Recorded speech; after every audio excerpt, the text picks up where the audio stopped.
Well, it's done.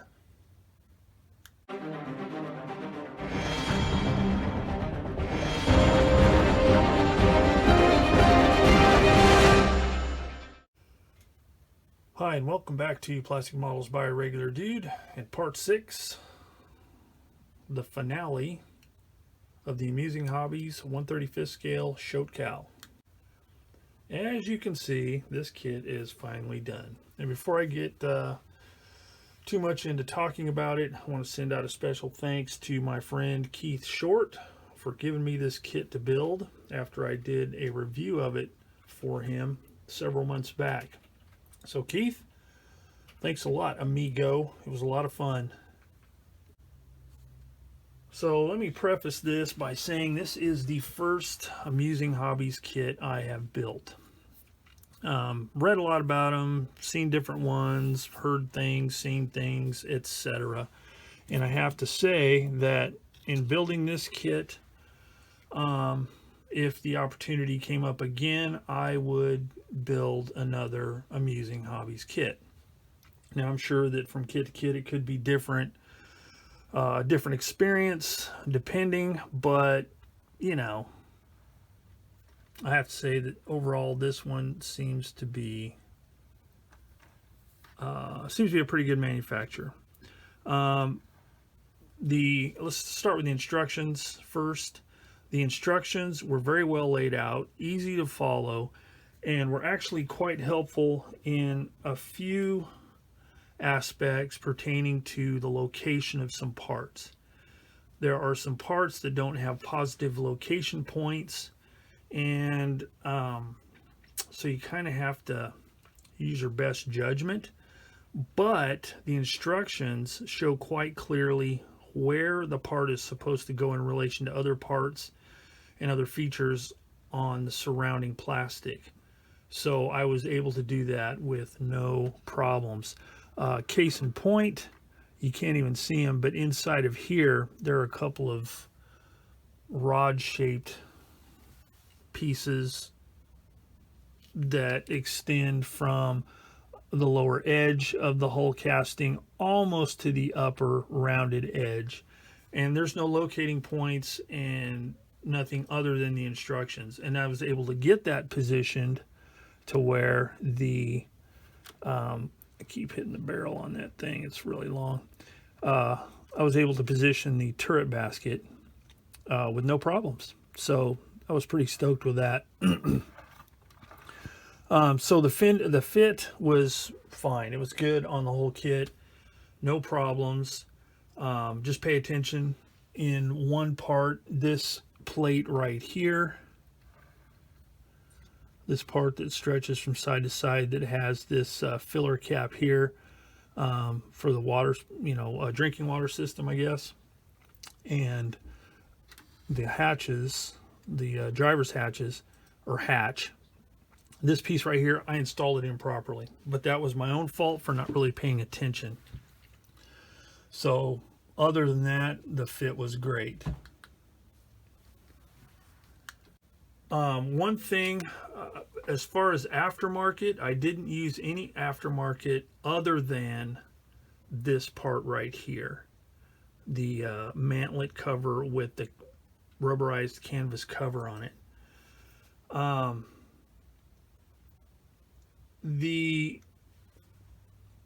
From what I've read, these vehicles, and from all the photos I've seen, every one of them has this rubberized canvas or whatever material it is, mantlet cover. And for some reason, it's not modeled in the kit. It's just a bare metal mantlet. So in doing a little bit of research, nobody makes this part for the Amusing Hobby kit. But I did read at least one person use the part, let's see, AFV Club. They make this a kit of this as well, and Def Models makes this part to fit the AFV Club model.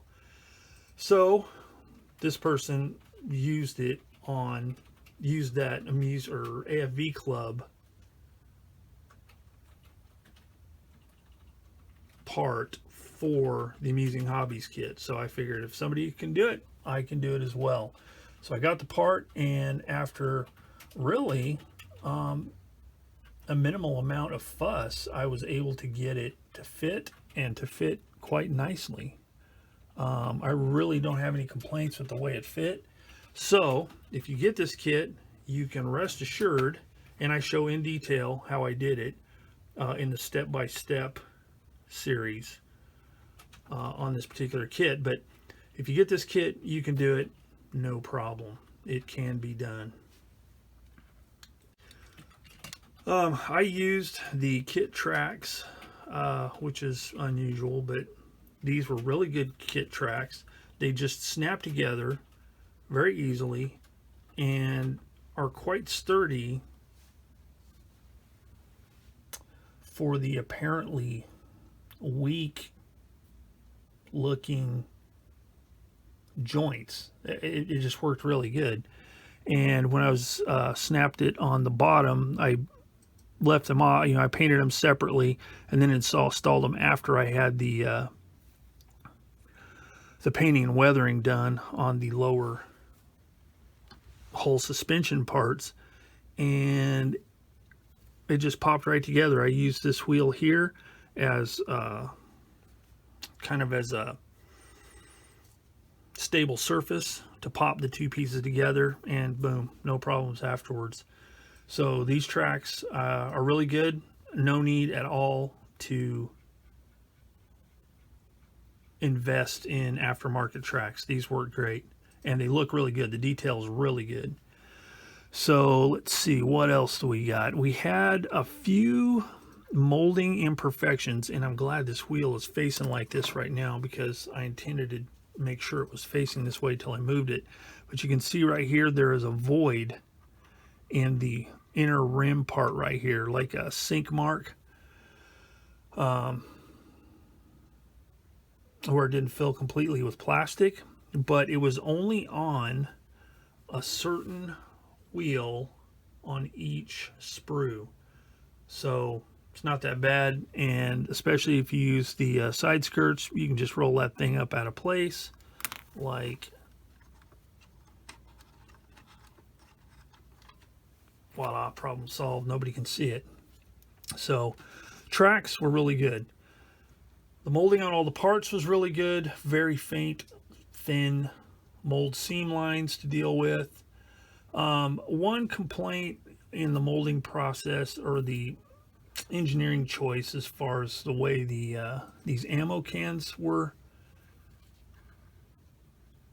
molded, is they have a seam right down the side and along the bottom, where you glue the two halves together. Now, I didn't fill this one in very well because I wanted to see how it looked after paint, and it is noticeable. So that is something that, had I the opportunity to do it over, I would have filled it in with a little bit of putty and sanded it smooth. But it just seems kind of a weird way to mold the ammo cans on a modern model kit. Paints, so in short, assembly was great. No fit problems. Everything fit as it should, and cleanup was minimal. A first for me on this kit was the use of AK Real Colors IDF Early Sand Yellow RC096. Now apparently it comes in another description as well with the same number. Maybe it depends on when the bottle was manufactured, but it's the same stuff. It just has a different name. And from what I read, that was the closest approximation of the whatever color they used to paint these things in the 1973-ish era. Some modifications I made is I did not use the searchlight or the 50 caliber machine gun that is mounted on the front at times. In all of the photos I could find of these vehicles during this time period, they didn't have either one. All they had were the two 30 caliber machine guns by the hatches. So that's the way I went. Another one shortcoming in the kit, well, it's not really a shortcoming, but it was something that I don't prefer, is they had like a lightweight nylon type string to represent the cables, which didn't look bad other than the fact the way it was rolled up and tied in the box. It had a lot of kinks and weirdness in it, so it wouldn't have looked right in my opinion. So I used some similar material from my parts drawer because I was out of copper cable, and it worked out fine. So yeah, so that pretty much sums up what I think about this kit. So would I recommend this kit? Yes, I would. Would I recommend it to a beginner? I think a beginner with a few kits under the belt could handle this kit fine, with the exception of maybe doing this modification on the front here. That might be a little bit much, but other than that, it went together fine, no problem. So it is definitely a recommended kit in my opinion. All right, enough blabbing.